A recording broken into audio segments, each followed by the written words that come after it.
Mossad. Mr. Halevi, thank you very much for joining us here on RT. A nuclear Iran or war with Iran, is there a third option? Yes, there is a third option, and the third option is a non-nuclear Iran with an agreement, an understanding with the Iranians that they will not become nuclear and that they will be reintroduced into the family of nations from which they have been virtually expelled in the recent months, under terms which will also take into account some of their interests and some of their anxieties. How possible is this third option? I think it's very possible, because I think the international pressure which has been building up in recent months is beginning to have serious effects inside Iran, on the economic side, on the moral side, the morale side.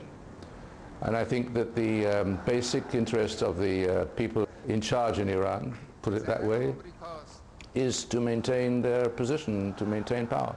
Do you think Iran poses an existential threat to Israel or any other state in the region? I'm on record as repeatedly saying that I don't think that there is such a thing as an existential threat to Israel, because I think Israel is strong enough to protect itself, to take care of itself, and I think that ultimately it's not in the power of Iran to destroy the state of Israel. So why does the Israeli leadership insist on presenting Iran as this big danger? I believe that the leadership believes that in order to arouse international public opinion, and in order to mount pressure upon the Iranians, it's necessary to impress upon the world at large, and public opinion, international public opinion, that this is a serious international threat. And I believe that in this context, probably the leadership here believes that using the word existential rings a bell, which also brings you back to days gone by in the 20th century, the rise of Nazi Germany, the World War II, and of course the Holocaust. And these apparitions, these pictures, these experiences are recalled in order to impress upon the world that maximum pressure should be mounted on Iran. Does Israel have a nuclear weapon? I don't know, and if I knew, I don't think this would be the opportunity for me to say something positive and definitive on that. But I think that there is in the world an assumption, there is in the world a feeling that Israel has something up its sleeve. And I think that this is something which is important in the present situation, because part of the name of the game now is deterrence. And I think it's very important to deter Iran. And if Iran believes that Israel has certain capabilities, where it has it or not, I think this is a positive card in the hands of Israel. What would be better, if Israel and Iran both had nuclear weapons, or if neither had? I've been asked that question before, and I think it's a theoretical question. What you're alluding to is, in the end, has the time come for Israel to change its policy of what we call the opaque method of presenting what we have or not. And I don't think that this time has arrived, for the reason I've given before. As far as the Mossad is concerned, would you define its current mission as preventing war or weakening Iran in the case that war does happen? I think that it is the mission of the Mossad to do everything in its capabilities to make a threat which has been posed to Israel dormant. What capabilities does the Mossad have when it comes to Iran? Well, here again, I don't think that it would be useful for me to list a whole list of capabilities. I think these are the capabilities which every intelligence organization has.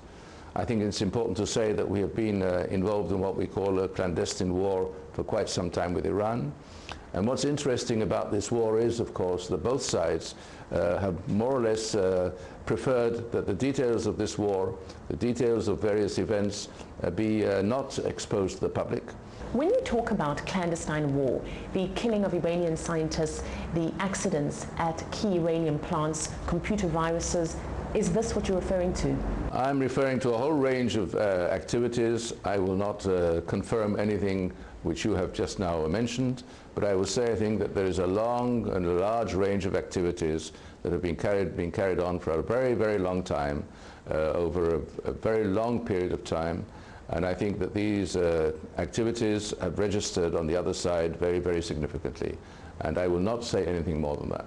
If war was to break out, on whose side would Turkey be? On the one hand, it is a NATO member, but it's also at odds with Israel. Turkey would not like a nuclear Iran on its borders, and I don't think that Turkey in the end would lend its capabilities or preventing capabilities to either side. My guess is that in a situation like this, Turkey would take a neutral position. One of your missions when you were head of the Mossad was to promote ties between Israel and less friendly states.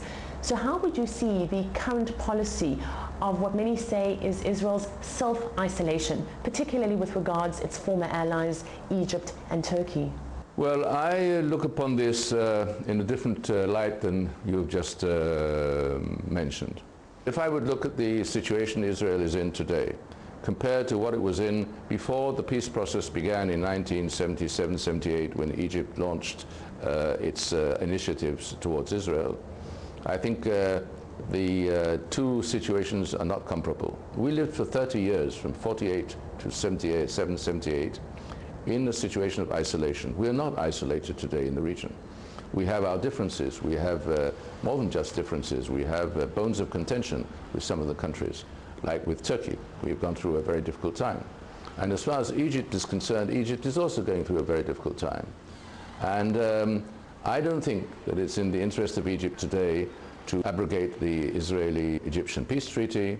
Egypt does not need a war now on its northern borders. Since you retired from the Mossad, you have been meeting with Iranians. Is there a genuine interest among some Iranians and some Israelis to promote peace? I have met Iranians in international fora. I have not had private relations or private contacts with Iranians. There are many Iranians, the way I see it, who would like the present confrontation between Israel and Iran to gradually end and create a new situation, the like of which we had from 48 till 78. Because Iran and Israel basically do not have bones of contention. We don't have issues, territorial issues between ourselves. We don't have other kinds of issues between ourselves. We have ideological issues between ourselves.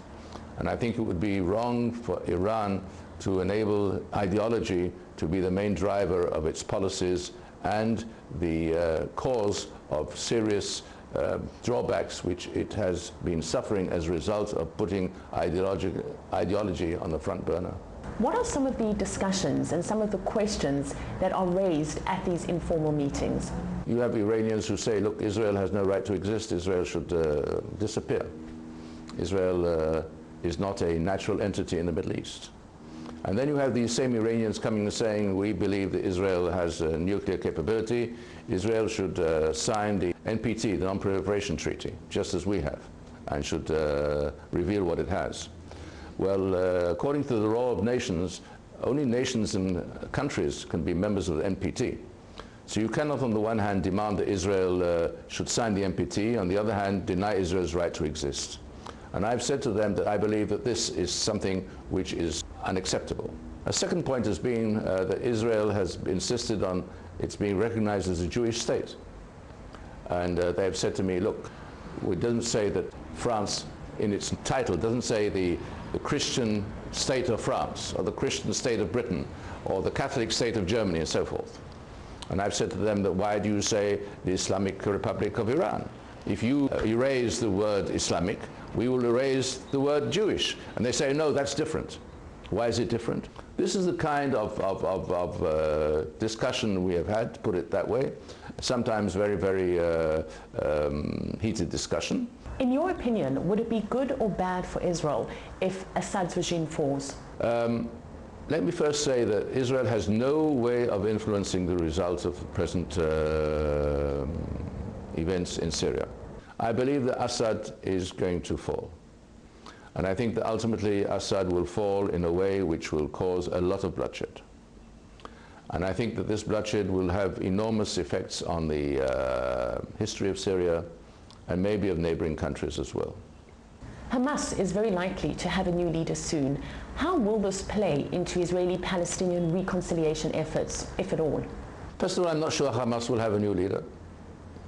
Secondly, I don't think that Khalid Mashal has been the most extreme of the leaders of the Hamas.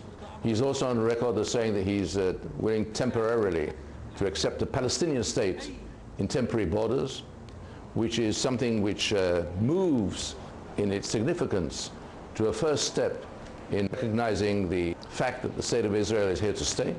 My view is, and I know that this is not the view which is shared by the government of Israel at the moment, that ultimately we will have to deal with the actors the way they are. And I think there is potential of finding ways and means of dealing with them in a way which will not injure the basic interests of Israel. Ephraim Halevi, thank you very much for joining us here on RT. Thank you.